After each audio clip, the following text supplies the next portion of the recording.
I stared at my reflection in the cracked mirror of the diner's restroom, my hands gripping the chipped porcelain sink until my knuckles turned white. The fluorescent light above flickered intermittently, casting harsh shadows across my face that made the dark circles under my eyes look even more pronounced. 24 hours. That's how long it had been since my entire world imploded with the ping of a single notification on my phone. The sound of the bell above the diner's entrance chimed again, pulling me back to reality. I straightened my uniform, a faded pink dress that had seen better days, complete with a grease-stained apron that no amount of washing could fully clean. My shift at Mel's Diner had started at 6 this morning, and the lunch rush was about to begin. I couldn't afford to lose this job, not when it was the only thing keeping me afloat after everything that had happened. Walking back into the main dining area, the familiar sounds and smells enveloped me like a worn blanket. The sizzle of bacon on the griddle, the clink of coffee cups against saucers, the low murmur of conversations mixing with the oldies playing on the radio. The black and white checkered floor was scuffed from decades of foot traffic, and the red vinyl booths bore the marks of countless customers.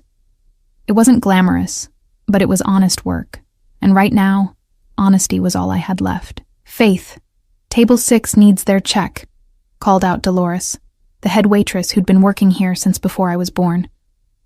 Her graying hair was pulled back in a tight bun, and her kind eyes held the wisdom of someone who'd seen it all. She was the closest thing to a mother figure I'd had since my parents died in that car accident 3 years ago. I grabbed the check and made my way over to the elderly couple sitting by the window. They were regulars, Mr. and Mrs. Peterson, who came in every Tuesday for the meatloaf special. As I placed the slip of paper on their table, Mrs. Peterson smiled up at me with genuine warmth. "You look tired, dear," she said, her voice soft with concern. "Are you taking care of yourself?" "Just working hard, Mrs. Peterson," I replied, forcing a smile that felt more like a grimace. If only she knew how far from okay I really was.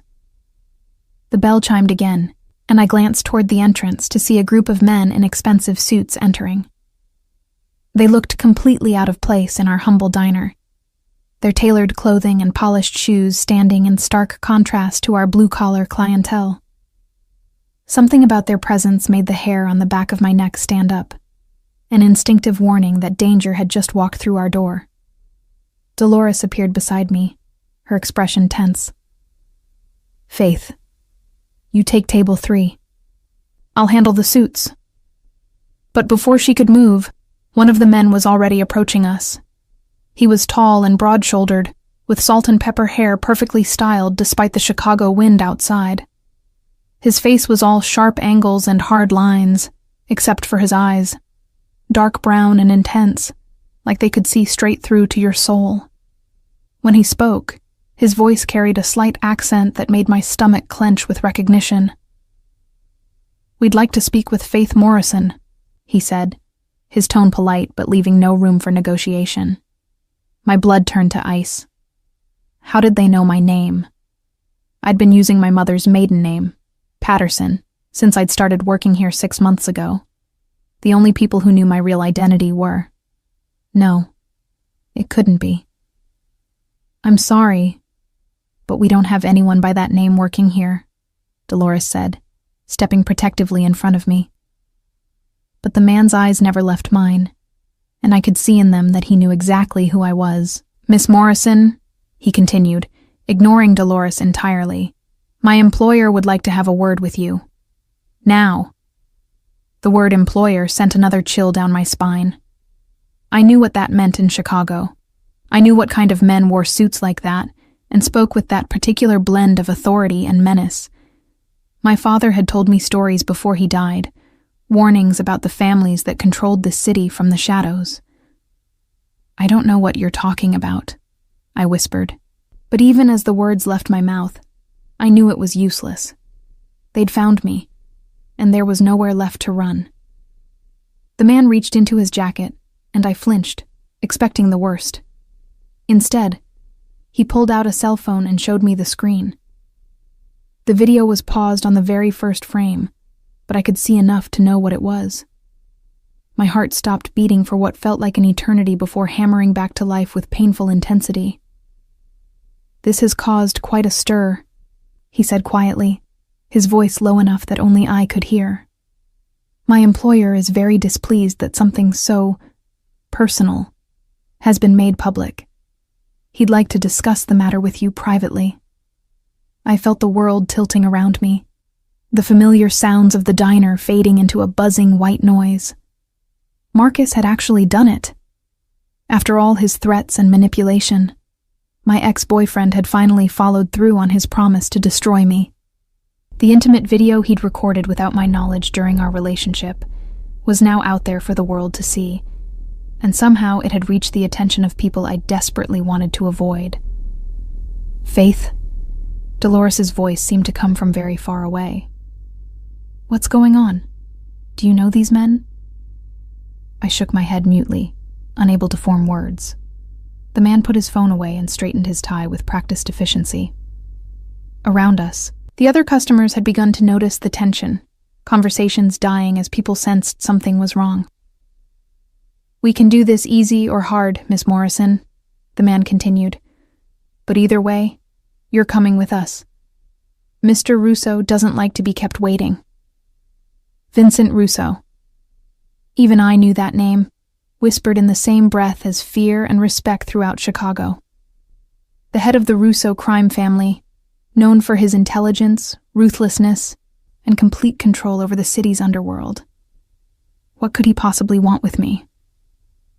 "I need to finish my shift," I said weakly, grasping at any excuse to delay the inevitable.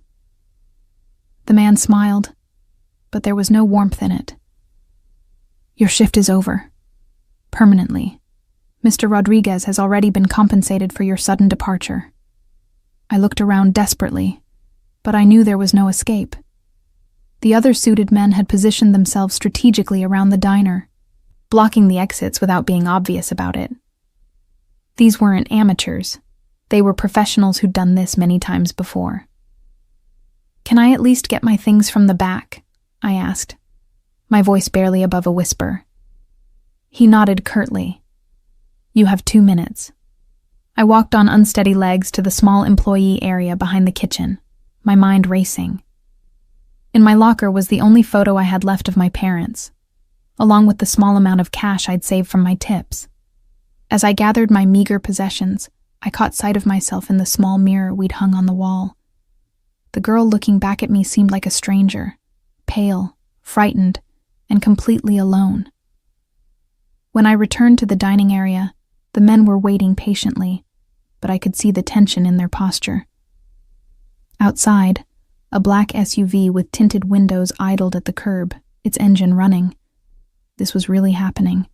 There was no waking up from this nightmare. "Dolores," I said, my voice catching. "Thank you for everything. You've been—" "Don't you say goodbye like this is permanent," she interrupted, her eyes fierce with protective anger. "Whatever trouble you're in, there's always a way out. You remember that." I nodded, fighting back tears as I followed the men toward the door.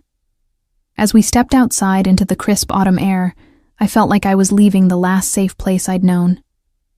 The SUV's door opened, revealing a spacious interior with leather seats that probably cost more than I made in a month. "After you, Miss Morrison," the man said, gesturing for me to get in. I hesitated for one last moment, looking back at the diner where I'd found a small measure of peace and purpose. Then I climbed into the vehicle, sealing my fate with the soft click of the door closing behind me. As we pulled away from the curb, I pressed my face to the tinted window and watched my old life disappear into the distance, wondering if I'd ever see it again. The drive through Chicago felt like a funeral procession, each familiar landmark we passed marking another step away from the life I'd known. The man who'd spoken to me at the diner sat across from me in the spacious back seat, his attention focused on his phone, while I tried to make myself as small as possible in the corner. The other passengers remained silent, their presence a constant reminder that I was completely at their mercy. We moved through downtown, past the towering skyscrapers that housed legitimate businesses, toward a part of the city I'd never had reason to visit. The architecture grew older here, more European in style, with buildings that spoke of old money and older secrets. When we finally stopped, it was in front of an elegant restaurant with no visible signage, the kind of place that didn't need to advertise because the right people already knew where to find it. "Out," the man said simply, and I obeyed with trembling legs.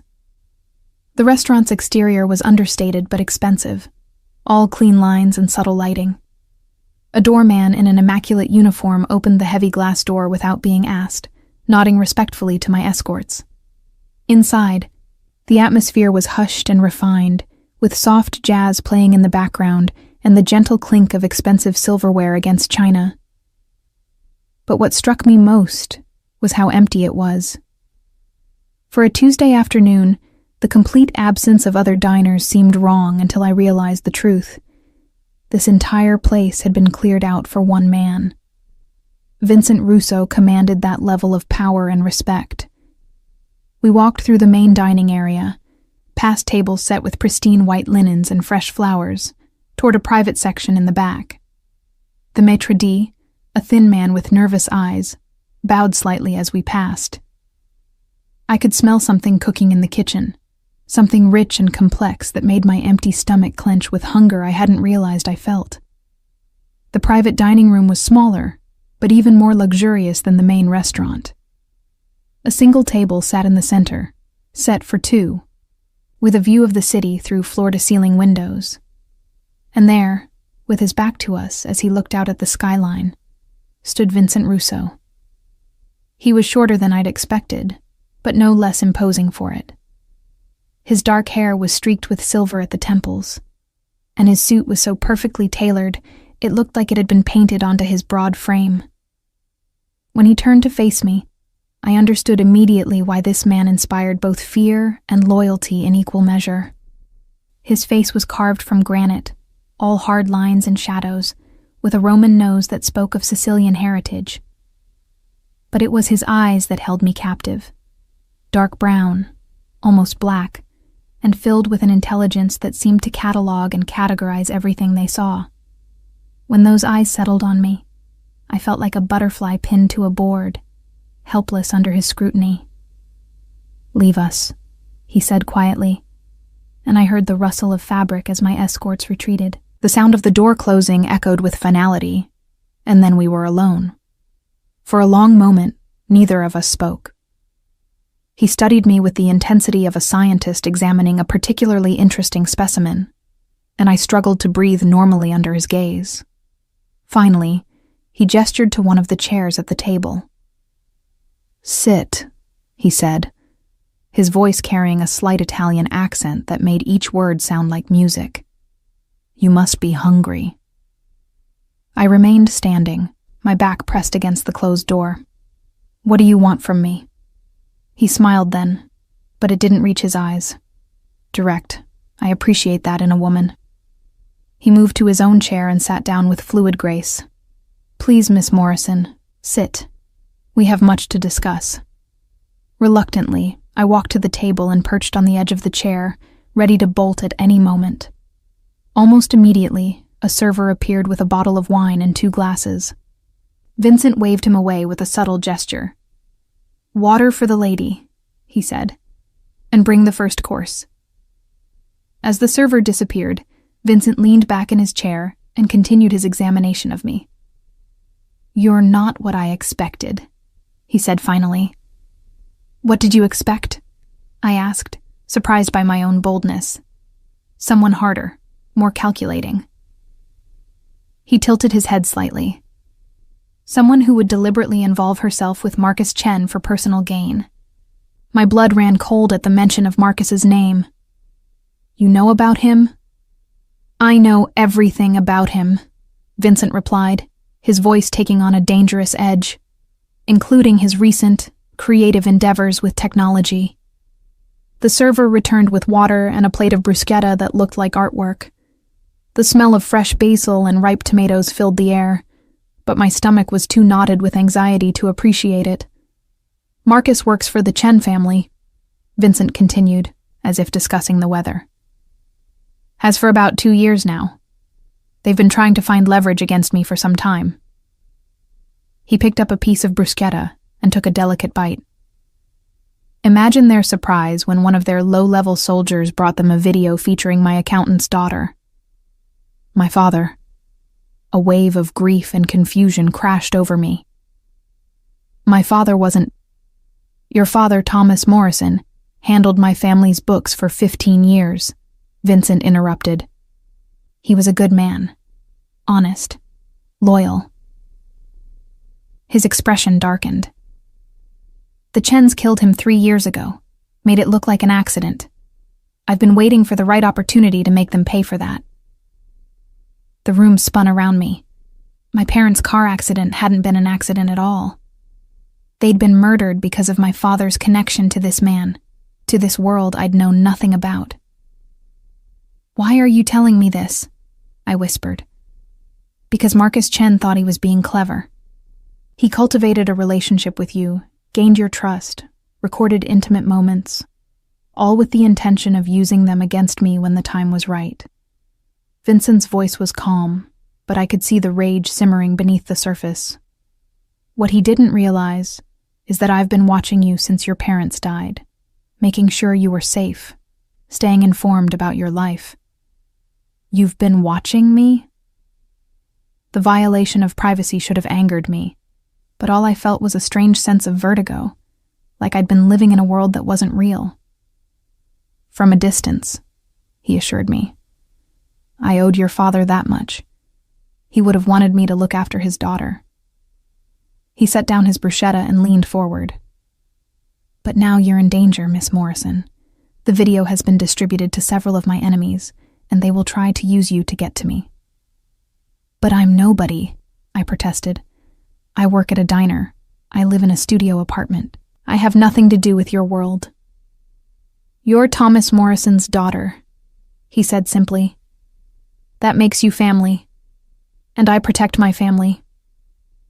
The server returned with the next course, some kind of pasta that smelled incredible. Vincent gestured for me to eat, but I couldn't even pick up my fork. What happened to the video? I asked, dreading the answer. Vincent's expression went completely cold. It's been dealt with, as have the people who saw it. Dealt with? My voice came out as a squeak. Every copy has been destroyed. Every person who viewed it has been educated about the consequences of disrespecting my family. He said it so matter-of-factly that it took a moment for the implications to sink in. You killed them? I felt sick. I protected your honor, he corrected, as your father would have done if he were still alive. I stared at him in horror, trying to reconcile the elegant man sitting across from me with the monster he'd just revealed himself to be. And Marcus? Alive, for now. Vincent finally picked up his fork and began eating his pasta with refined precision. I thought you might want to be involved in deciding his fate. I don't want anyone to die because of me, I said quickly. People have already died because of you, he replied calmly. The question is whether their deaths will have meaning or not. We sat in silence while he ate, and I struggled to process everything I'd learned. My entire life had been a lie. My parents' death hadn't been an accident. Marcus had been using me from the beginning, and now I was sitting across from one of the most dangerous men in Chicago, who claimed to be protecting me out of loyalty to my dead father. What happens now? I asked finally. Vincent set down his fork and dabbed at his mouth with his napkin. Now, you come home with me. You'll be safe there while we deal with the Chen family permanently. Home with you? I felt panic rising in my chest. I have a compound outside the city. Very secure, very private. You'll have everything you need while this matter is resolved. For how long? Something shifted in his expression, a hardness that made my skin crawl. As long as necessary. And if I refuse? He smiled that cold smile again. The Chen family knows who you are now, Miss Morrison. They know about your connection to me through your father. Do you really think you'd be safe walking out of here alone? I looked toward the windows, at the city beyond, and realized he was right. I'd been marked by association with this man, this world, whether I wanted it or not. My old life was gone, burned away by Marcus's betrayal and Vincent's retribution. I need to think, I said. You can think at my home, he replied, standing and straightening his jacket, but you will come with me now. This isn't a negotiation, cara mia. It's a rescue. As he walked around the table toward me, I caught a glimpse of something under his jacket. The outline of a weapon. Vincent Russo wasn't just offering protection. He was making it clear that resistance wasn't an option. The door opened, and his men returned as if summoned by some invisible signal. Vincent extended his hand to me, a gesture that might have looked gallant to an observer, but felt like a chain around my wrist. Welcome to the family, Faith, he said softly. Your father would be proud. The drive to Vincent's compound took us far from the city, through suburban neighborhoods that gradually gave way to wooded estates where privacy was measured in acres rather than fences. The further we traveled from Chicago, the more isolated I felt, as if each mile was another layer of protection, or imprisonment, being wrapped around me. Vincent sat beside me in the back of a different vehicle now, a armored sedan that moved with surprising silence through the winding roads. He'd made several phone calls during the journey, speaking in rapid Italian that flowed like music, despite the obvious tension in his voice. I caught my father's name mentioned several times, along with what sounded like orders being given with quiet authority. Tell me about him, I said, when he ended his latest call. About my father. Vincent looked at me with something that might have been surprise. What would you like to know? Everything. If he worked for you for 15 years, you must have known him well. A small smile played at the corners of Vincent's mouth, and for the first time since I'd met him, it seemed genuine. Thomas was. Unique in my line of work. Completely honest, which should have made him a liability. But his integrity was so absolute that it became his greatest asset. He turned to look out the window at the passing landscape. When I took over from my father, many of the old guard questioned my decisions. I was young, perhaps too eager to modernize our operations. Your father was the one who helped me prove that honor and profit could coexist. What did he do exactly? He kept our books clean, made sure our legitimate businesses actually were legitimate. More importantly, he helped me understand which ventures were worth the risk and which would only bring unwanted attention. Vincent's voice grew softer. He used to say that numbers never lied, but people always did. I learned to trust his judgment over my own instincts in matters of business. The car turned off the main road onto a private drive marked only by a small stone pillar.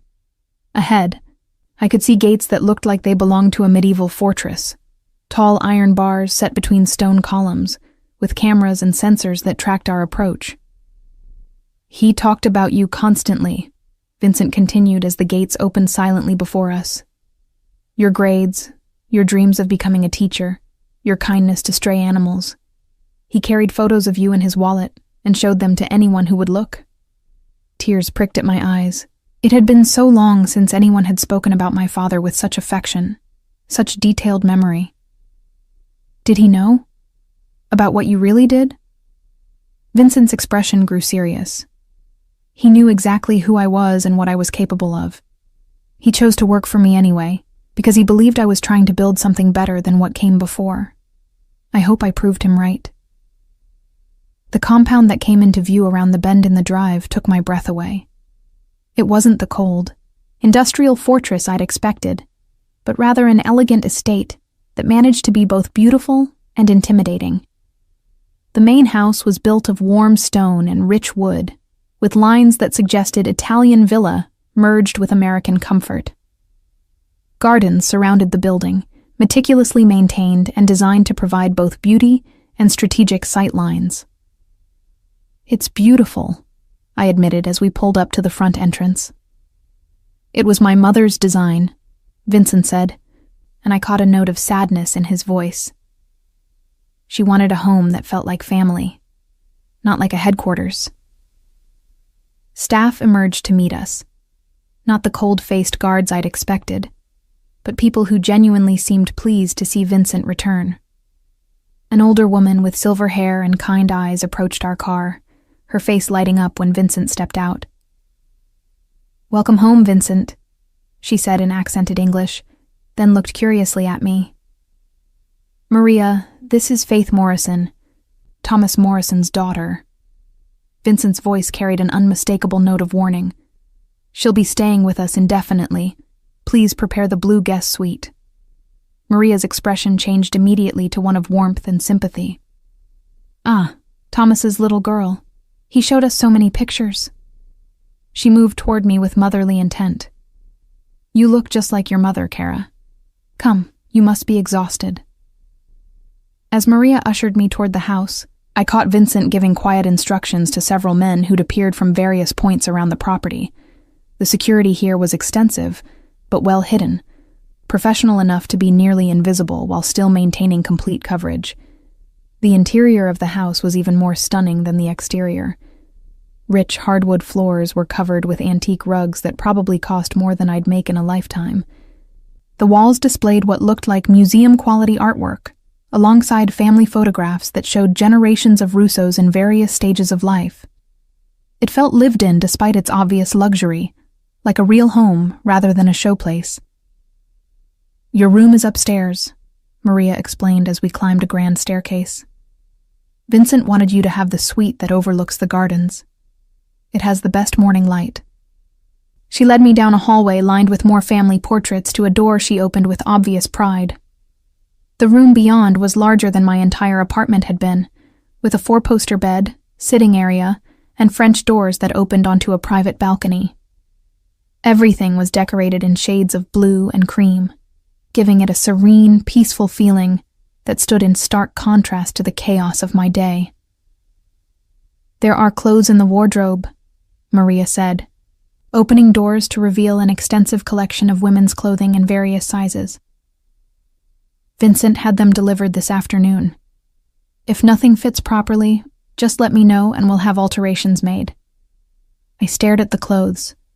Beautiful things in quality fabrics, all brand new with tags still attached. "This afternoon? But how did he know?" "Vincent plans for everything," Maria said simply. "It's how he keeps the people he cares about safe."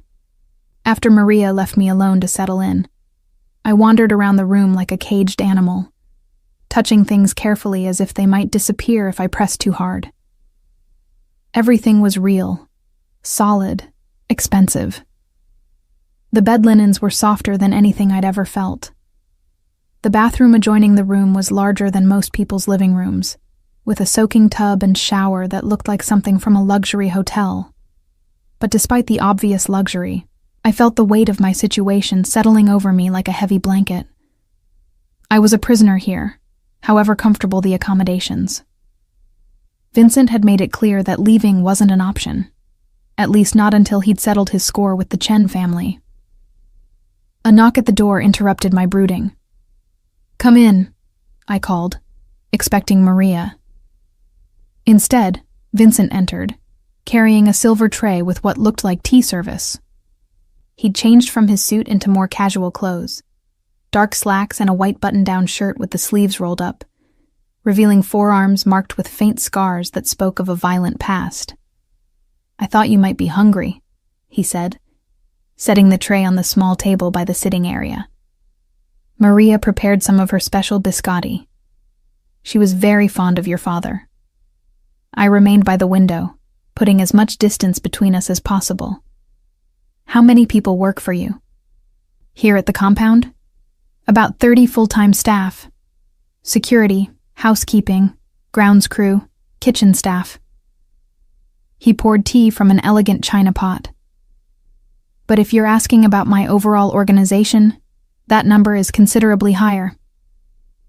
"And they all know who I am?" They know your family. That's all they need to know. He gestured to the chair across from him. Please sit. We have more to discuss.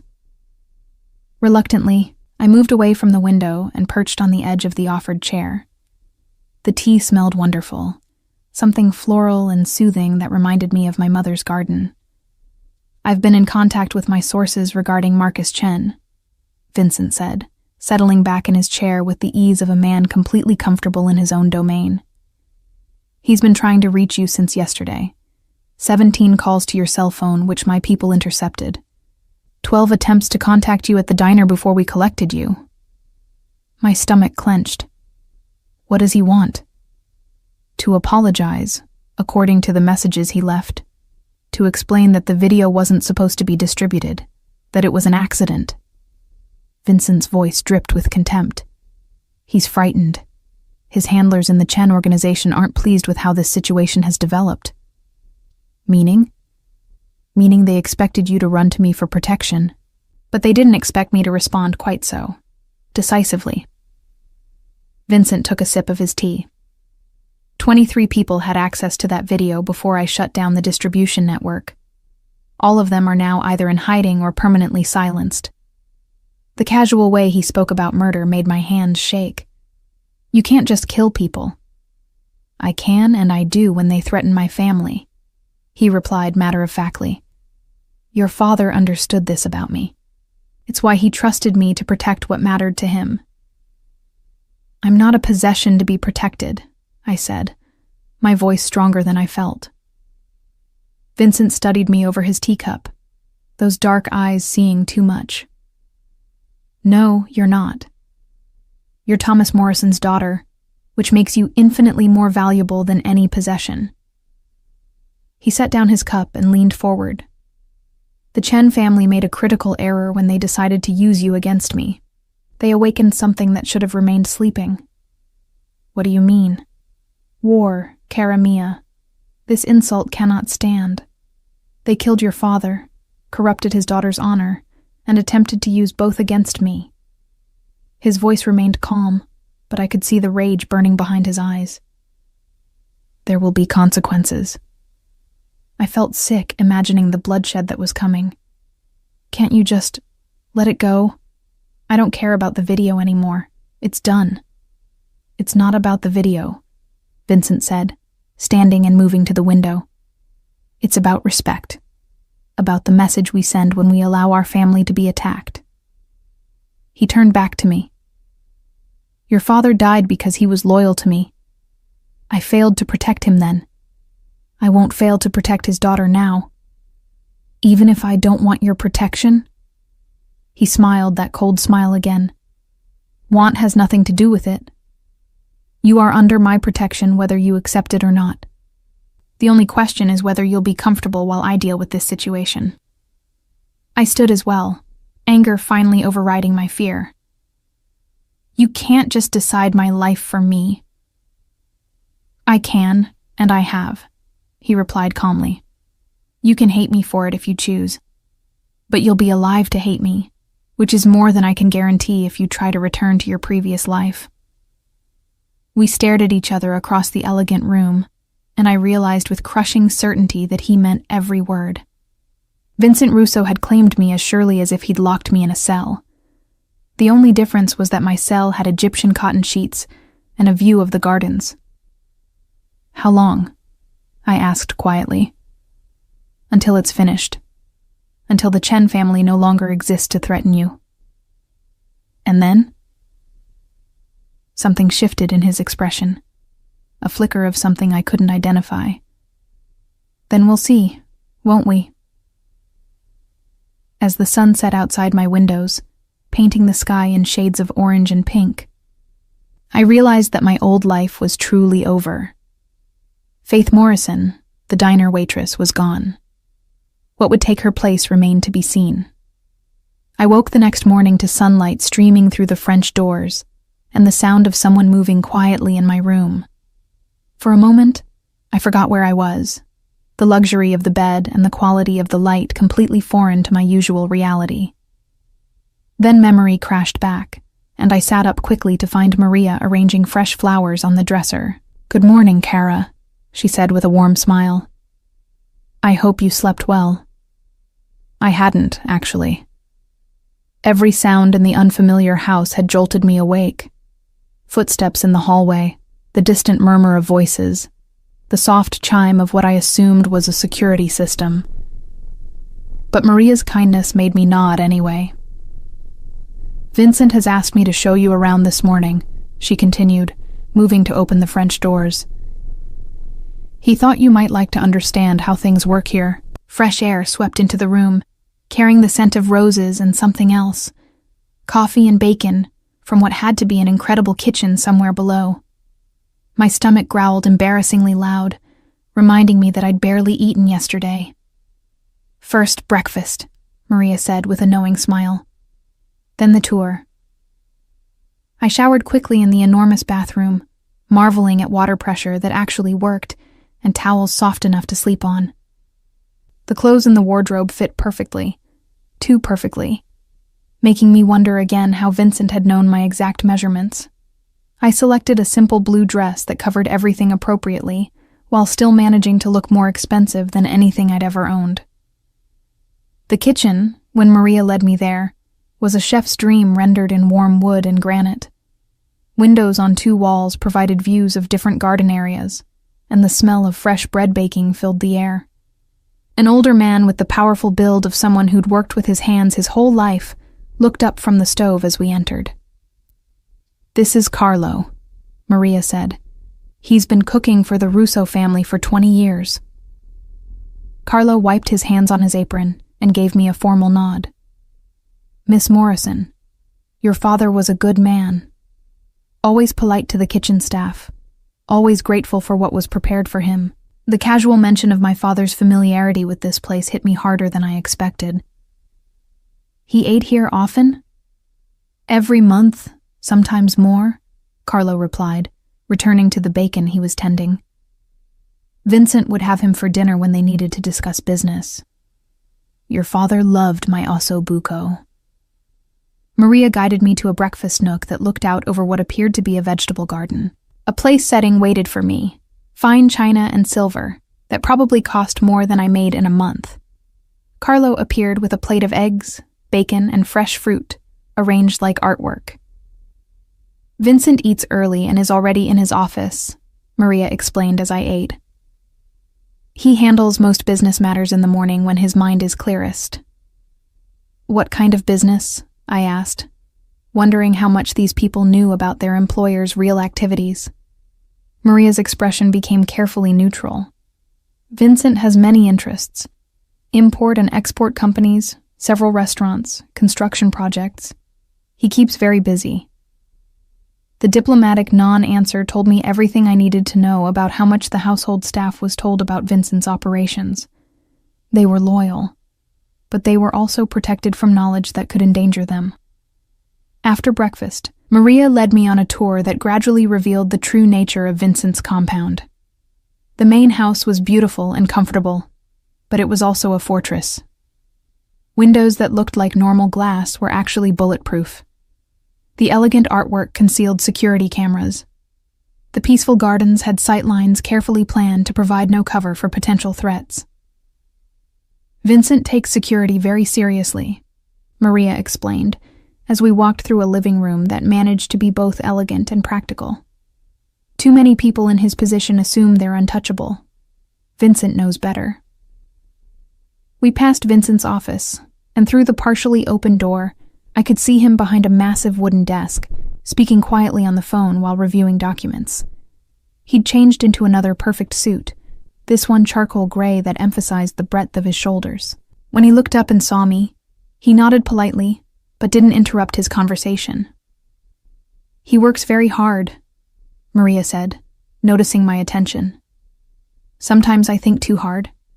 It's good for him to have family in the house again." "Family?"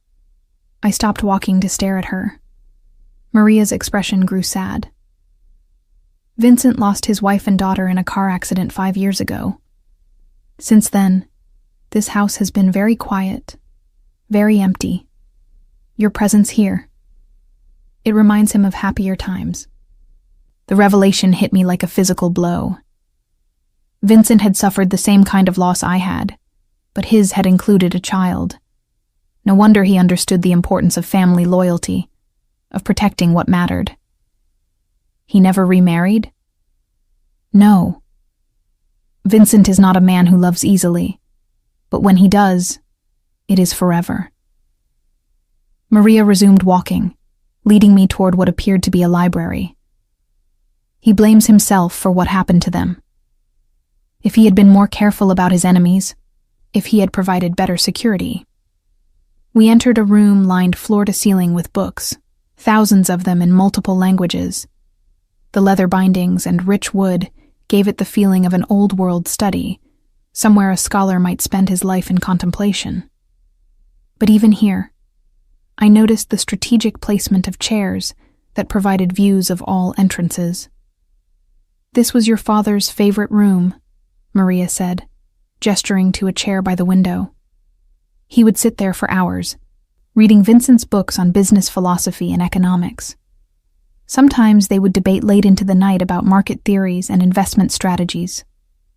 I moved to the chair she'd indicated, running my fingers along the worn leather armrests. I could almost picture my father here, glasses perched on his nose as he argued some fine point of financial theory with Vincent. It made him feel closer somehow, more real than he'd seemed since his death. "Maria," I said carefully, "what exactly happened to Vincent's family?" Her face grew troubled. A bomb in their car. It was meant for Vincent, but he had been delayed at a meeting. His wife Elena was picking up their daughter Sophia from ballet class. She crossed herself. The little one was only 7 years old. The weight of that tragedy settled over me like a shroud. No wonder Vincent spoke of family protection with such intensity. He'd failed to protect the people who mattered most to him, and now he was determined not to fail again. "The people responsible?" I asked, though I suspected I already knew the answer. "Gone," Maria said simply. "All of them." Vincent made sure of that. We continued the tour in contemplative silence, moving through rooms that spoke of wealth and taste, but also of a man living alone in a house meant for a family. There were subtle signs everywhere: a child's drawing framed on a hallway wall, a woman's touch in the flower arrangements that seemed too delicate for Vincent's masculine hands to have arranged. The final stop was a wing of the house I hadn't seen before, accessible through a door that required Maria to enter a code. Beyond it lay what was clearly the business side of Vincent's operations. Offices with multiple phone lines, computer equipment more sophisticated than anything I'd seen outside of movies, and filing systems that spoke of extensive record-keeping. "This area is off-limits without Vincent's express permission," Maria explained. "The men who work here handle sensitive matters that require privacy." Through one open doorway, I glimpsed several men in suits hunched over computers and phones, speaking in low voices that carried the urgency of important business. They looked up as we passed, studying me with the professional assessment of people trained to evaluate threats and opportunities. "They're wondering about me," I observed. "They're wondering how long you'll be staying," Maria corrected. "Vincent has never brought anyone into this house who wasn't family or essential business. Your presence here sends a message about your importance to him." We returned to the main house through a different route that took us past a gymnasium that looked like it belonged in a professional athletic facility. Through the glass walls, I could see Vincent working out with an intensity that spoke of both physical discipline and emotional outlet. He'd stripped down to athletic wear that revealed a body marked with scars, some obviously surgical, others clearly the result of violence. He moved through his routine with the focused precision of a man who understood that physical strength might mean the difference between life and death. When he noticed us watching, he didn't stop his workout, but he did meet my eyes through the glass with an expression I couldn't interpret. "He maintains himself very carefully," Maria said. "In his position, weakness is an invitation for others to challenge his authority." We climbed back upstairs to my wing of the house, And Maria showed me additional amenities I'd missed the night before. A small library stocked with current bestsellers, a sitting room with a television and comfortable chairs, even a kitchenette where I could prepare simple meals if I preferred privacy. "Vincent wants you to be comfortable here," she emphasized. "But he also wants you to understand the rules that keep everyone safe." "What rules?" Maria's expression grew serious. "You don't leave the compound without Vincent's permission and escort. You don't use phones or computers to contact anyone from your previous life. You don't discuss Vincent's business with anyone, ever. And most importantly, you trust Vincent's judgment about your safety, even when you don't understand his decisions." The list of restrictions made my temporary captivity feel more real, more permanent. "And if I break these rules?" "Vincent is very understanding about mistakes made from ignorance," Maria said carefully. "But deliberate defiance of his protection puts not just you at risk, but everyone in this house who cares about you." The implicit threat was clear. My actions would have consequences for innocent people who'd been kind to me. It was a masterful way to ensure compliance without resorting to crude force. A knock at the sitting room door interrupted our conversation. One of Vincent's men appeared, not one I'd seen before, but clearly cut from the same professional mold. "Mrs. Romano," he said to Maria. "Mr. Russo requests Miss Morrison's presence in his office." Maria squeezed my hand reassuringly. "Remember what I told you about trust," she said quietly.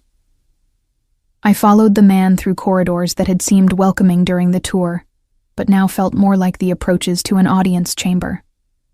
Vincent's office was larger than I'd realized when glimpsing it from the doorway, with windows on 2 walls and furniture that managed to suggest both comfort and authority. Vincent stood behind his desk, still in his workout clothes, but with a towel draped around his neck. The casual attire somehow made him seem more dangerous rather than less, as if he was comfortable enough in his power to receive me without the armor of a formal suit. "Sit," he said, gesturing to a chair across from his desk. "We need to discuss what happens next." I remained standing, some instinct warning me that sitting would put me at a psychological disadvantage. "What about what happens next?" He smiled at my defiance, but there was approval in it rather than irritation. "Marcus Chen has made contact. He wants to meet with you." My blood ran cold.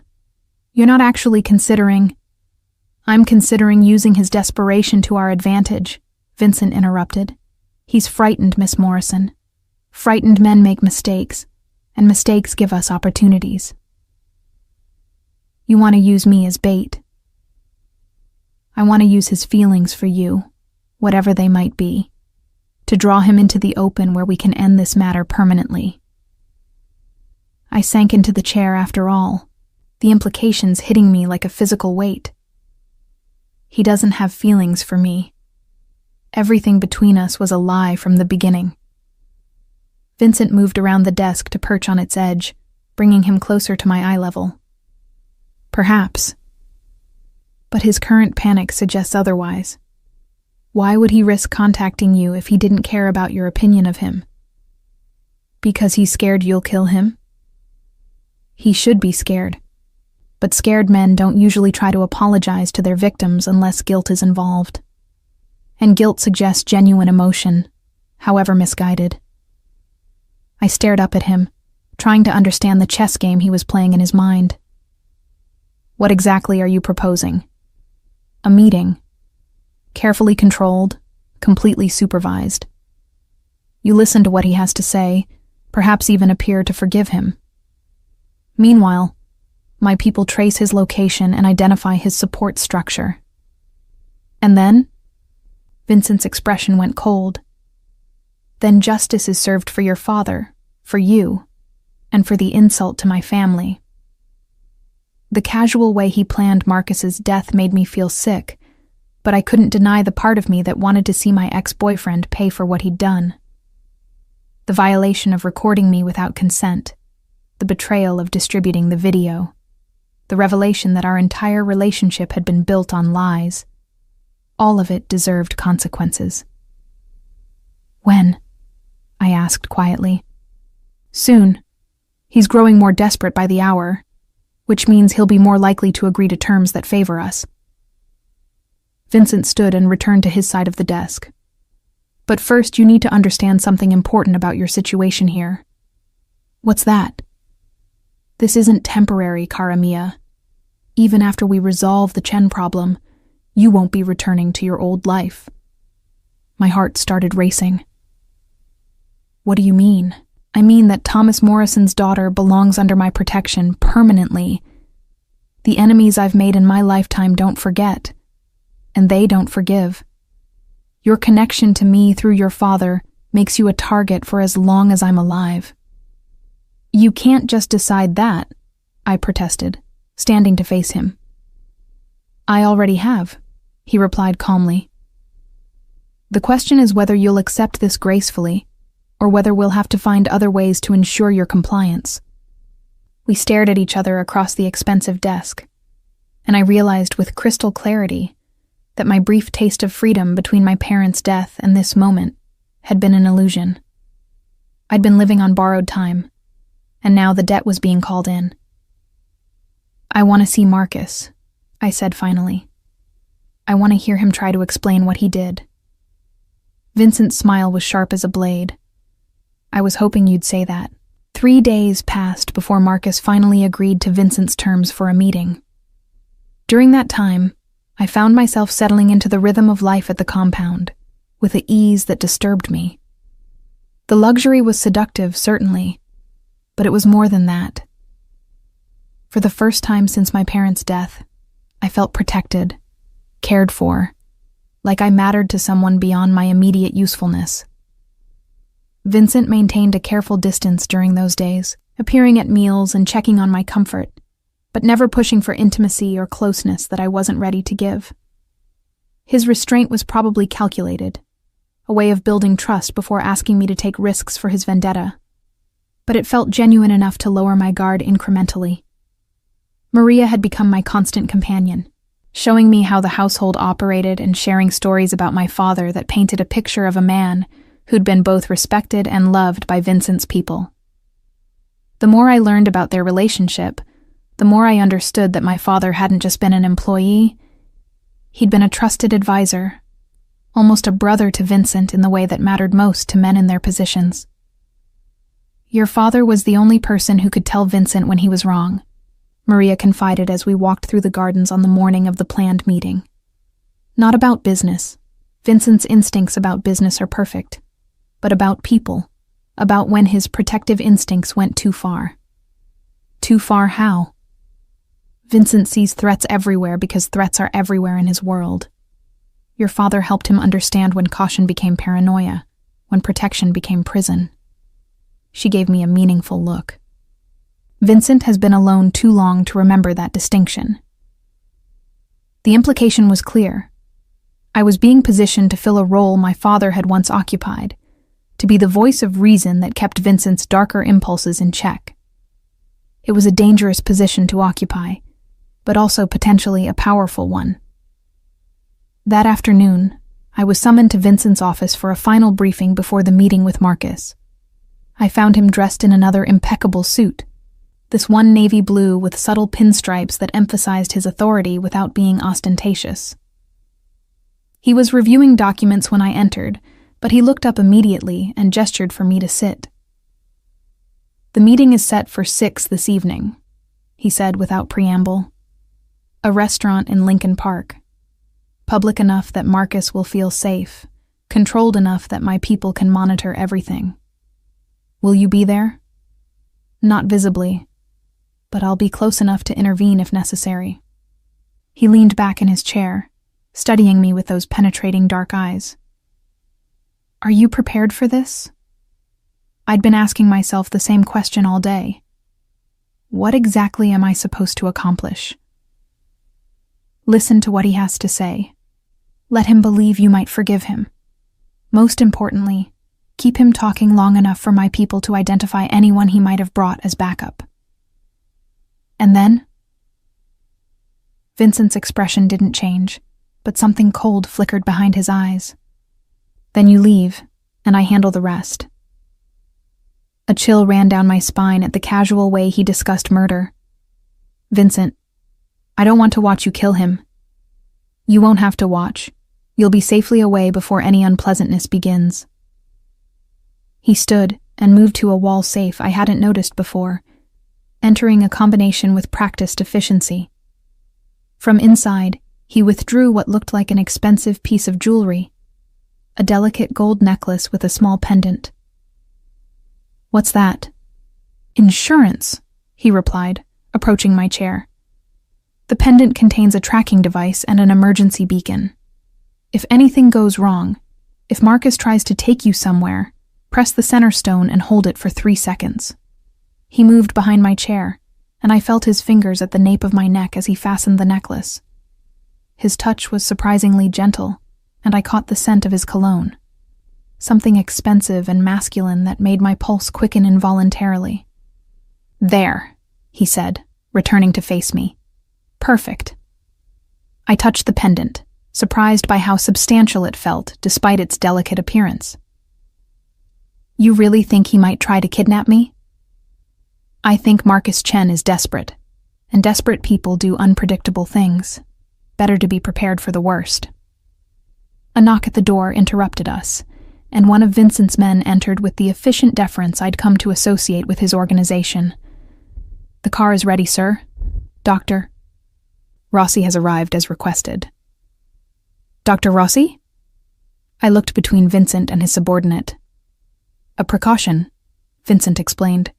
"Someone to monitor your vital signs during the meeting and ensure you're not being drugged or otherwise compromised."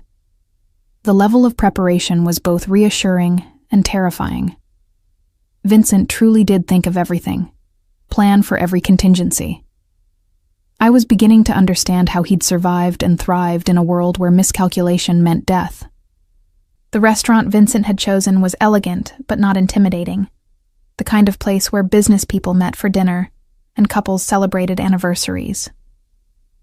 I arrived 15 minutes before the scheduled meeting time, alone except for the invisible security presence Vincent had promised. Dr. Rossi, a silver-haired man with kind eyes and discreet mannerisms, was already seated at a nearby table, ostensibly reading a newspaper while actually monitoring my condition through some kind of wireless device. I chose a table near the window with clear sightlines to the entrance and ordered water while I waited. My hands were shaking slightly, and I clasped them in my lap to hide the telltale tremor.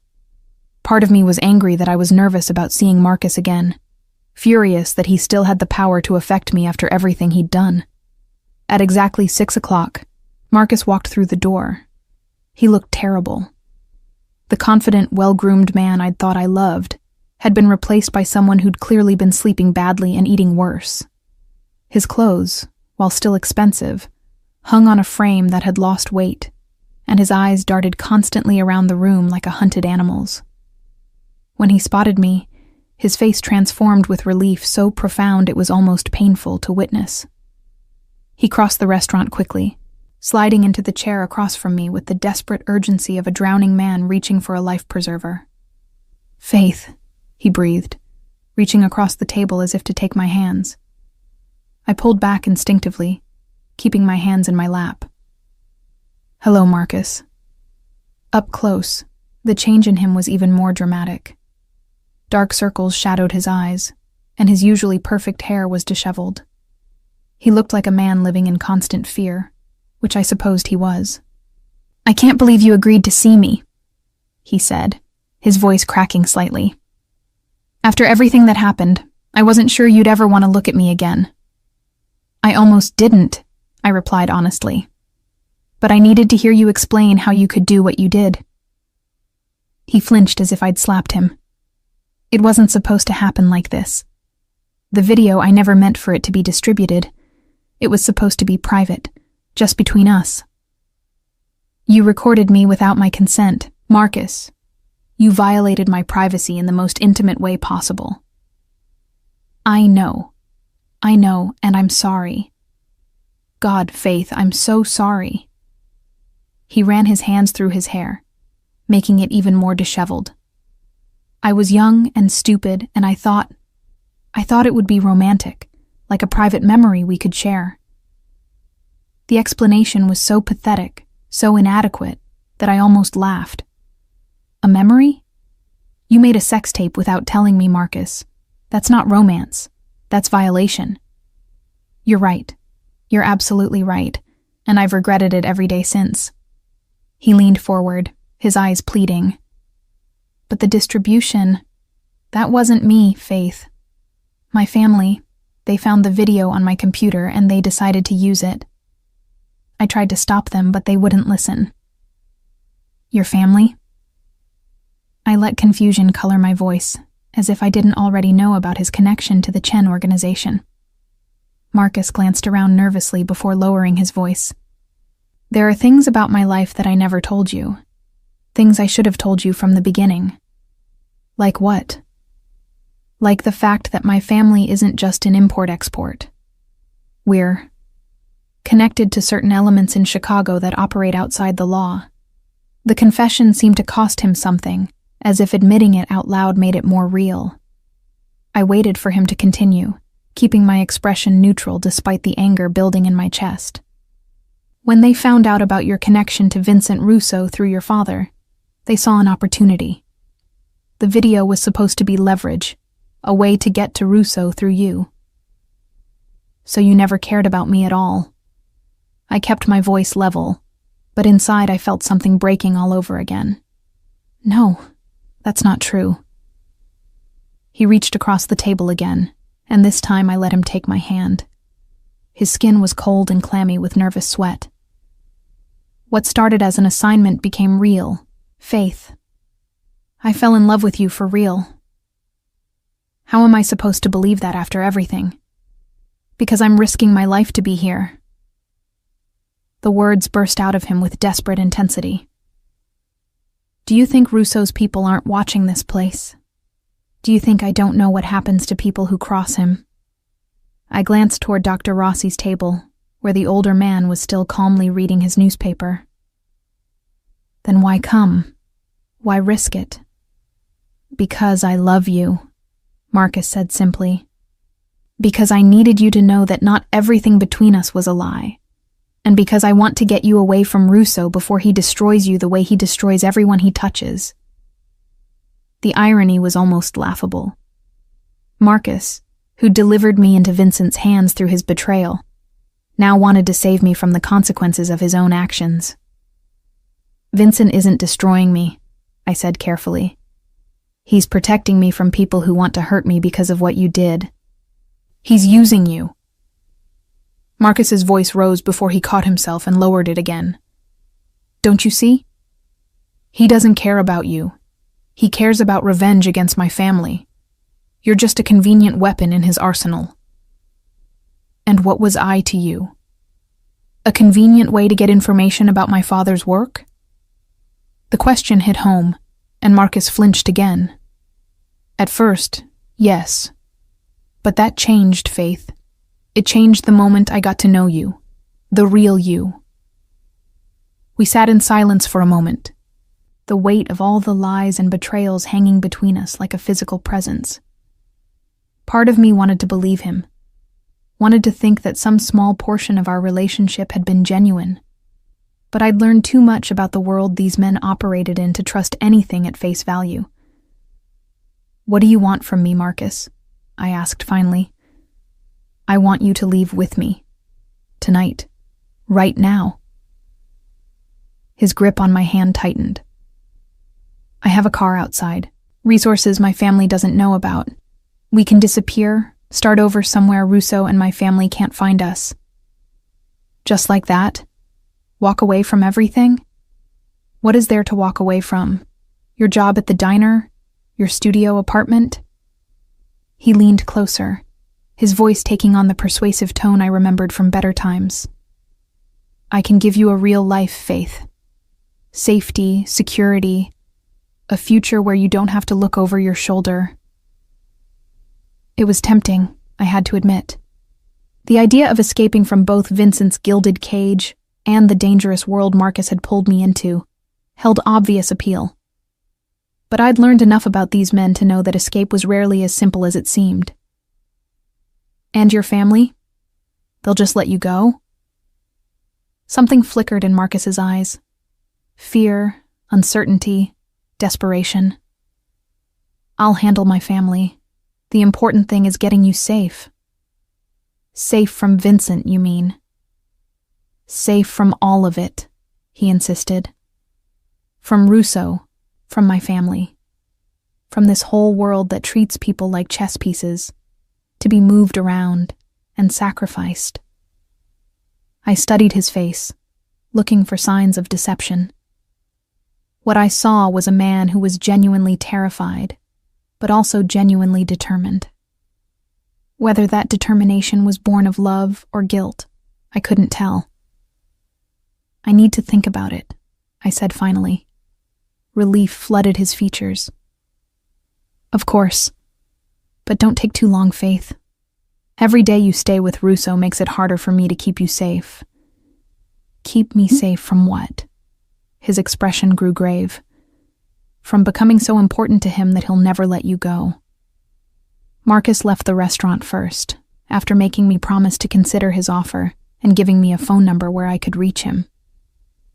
I sat alone at the table for another 20 minutes, nursing a cup of coffee I didn't want, and trying to process everything he'd said.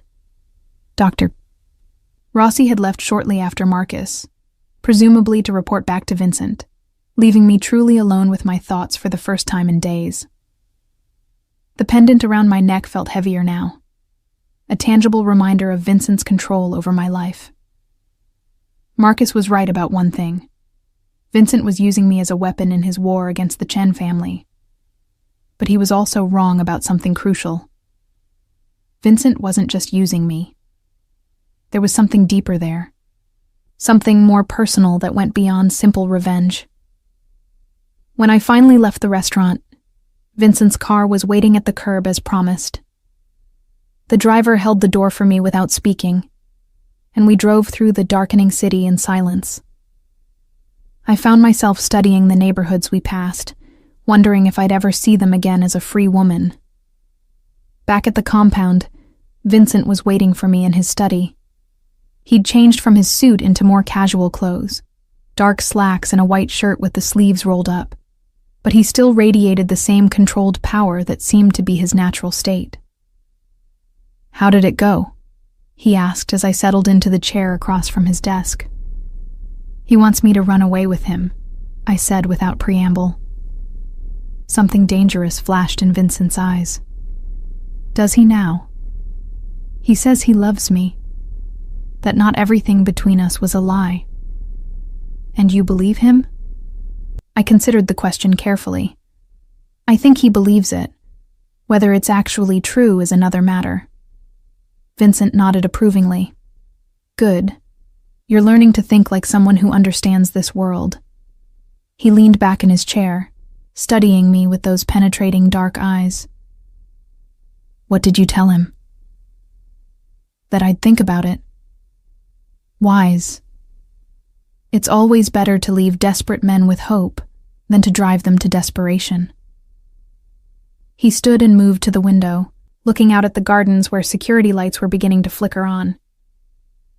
"Did he mention where he wanted to take you?" "No specifics, just somewhere your family and his couldn't find us." Vincent's laugh was cold and humorless. "There's nowhere on earth Marcus Chen could hide from me if he took something that belonged to me." The possessive way he said "belong to me" sent a shiver down my spine. "I don't belong to you, Vincent." He turned from the window to face me, his expression serious. "Don't you? Your father placed you under my protection when he chose to work for me. His death made that protection permanent. Marcus's betrayal made it absolute." He moved closer, perching on the edge of his desk. "You are mine, cara mia, whether you accept it or not." "And if I choose to leave with Marcus?" "Then you'll be choosing to die with him," Vincent replied matter-of-factly. "Because I will hunt him down and kill him, and anyone who helps him, including you if necessary." The casual way he threatened my life should have terrified me. Instead, I found myself studying his face, looking for signs of bluff or manipulation. What I saw was absolute certainty. Vincent meant every word he'd said. "You'd really kill me?" I asked quietly. Something shifted in his expression, a flicker of what might have been pain. "I'd prefer not to. You're Thomas Morrison's daughter, and I loved your father like a brother. But I won't allow you to be used against me, and I won't allow Marcus Chen to profit from his betrayal. So my choices are to stay here as your prisoner or die as your enemy. Your choices are to accept your place in my family or refuse it and face the consequences." He stood and returned to his side of the desk. "But before you decide, there's something you should know about Marcus's offer." "What?" Vincent opened a drawer and withdrew a tablet, which he turned toward me. On the screen was what appeared to be surveillance footage of Marcus leaving the restaurant. But instead of getting into a car alone as he'd implied, he was met by 2 other men who looked like they belonged to the same organization. "Marcus didn't come to that meeting alone," Vincent said. "And he's not operating independently of his family. This whole romantic rescue scenario is just another manipulation." I stared at the footage, feeling the last of my naive hope crumble away. "They're using him to get to me." "They're using him to get to you to get to me," Vincent corrected. "The plan is probably to take you somewhere they can control, then use you as leverage to force concessions from me. And when you refuse to give them what they want, they'll kill you and declare war anyway. At least this way, they get to hurt me personally before the shooting starts." The cold calculation of it all made me feel sick. I'd been a pawn in this game from the moment Marcus first approached me, moved around by forces I'd never even known existed, until it was too late to escape. "How long have you known?" I asked. "Known what?" "That Marcus was setting a trap tonight, that his offer was fake." Vincent's expression softened slightly. "I suspected from the moment he agreed to meet. Men in his position don't take risks for love, Karamia. They take risks for advantage. Then why let me go? Why not just tell me it was a trap? Because you needed to see it for yourself, to understand what kind of man you thought you loved." He moved around the desk to stand closer to me. "And because you needed to make a real choice, not one forced on you by ignorance." I looked up at him, this dangerous man who'd claimed ownership of my life with such casual authority. "What choice is that? Whether to be my enemy or my family, whether to fight against the protection I'm offering or accept it and the responsibilities that come with it." "What responsibilities?" Vincent smiled, and for the first time since I'd met him, it seemed genuinely warm. "The responsibility of being Thomas Morrison's daughter, of carrying on his legacy of honor and loyalty, of helping me build something better than what came before. And if I refuse, then I'll still protect you from the Chen family, because I promised your father I would. But you'll live as a prisoner rather than as family, and that benefits no one." I stood and walked to the window, looking out at the gardens where my father had once walked while discussing business philosophy with Vincent. The compound was beautiful in the gathering darkness, all warm lights and peaceful shadows. It could be a home if I let it, or it could be a very comfortable prison.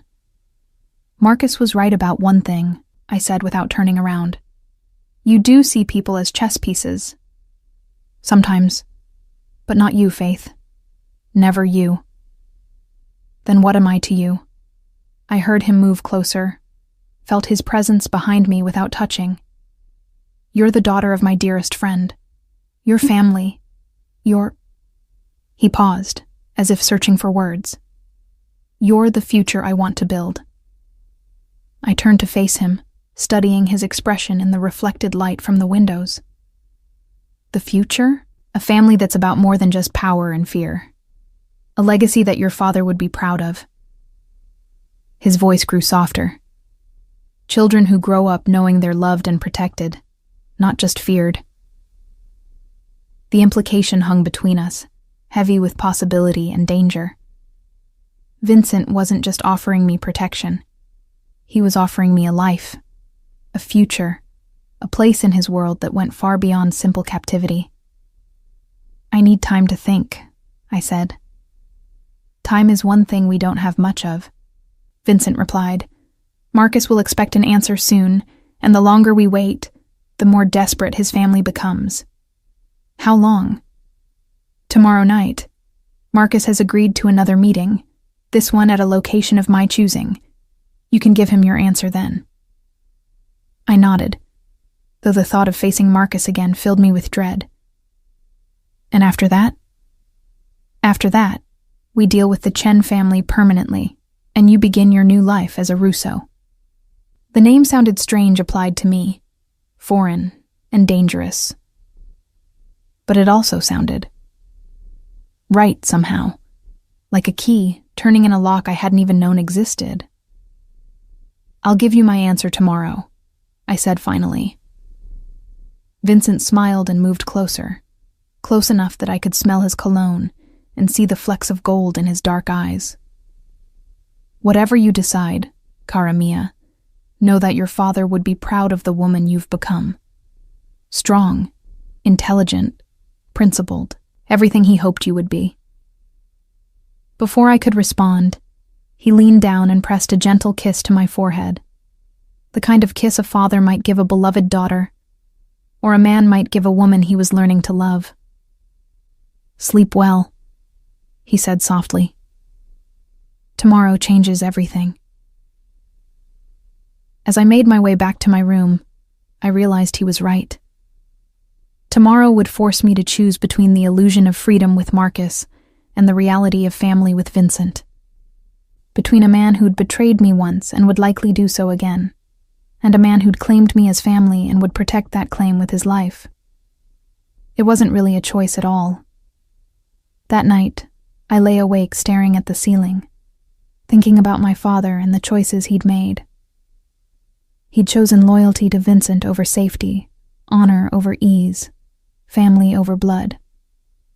Tomorrow I would make the same choice, and in doing so, I would finally understand what it meant to be Thomas Morrison's daughter. The next evening, I sat across from Marcus in an abandoned warehouse that Vincent had chosen for our final meeting. He looked even worse than he had at the restaurant, hollow-eyed and desperate, like a man who knew his time was running out.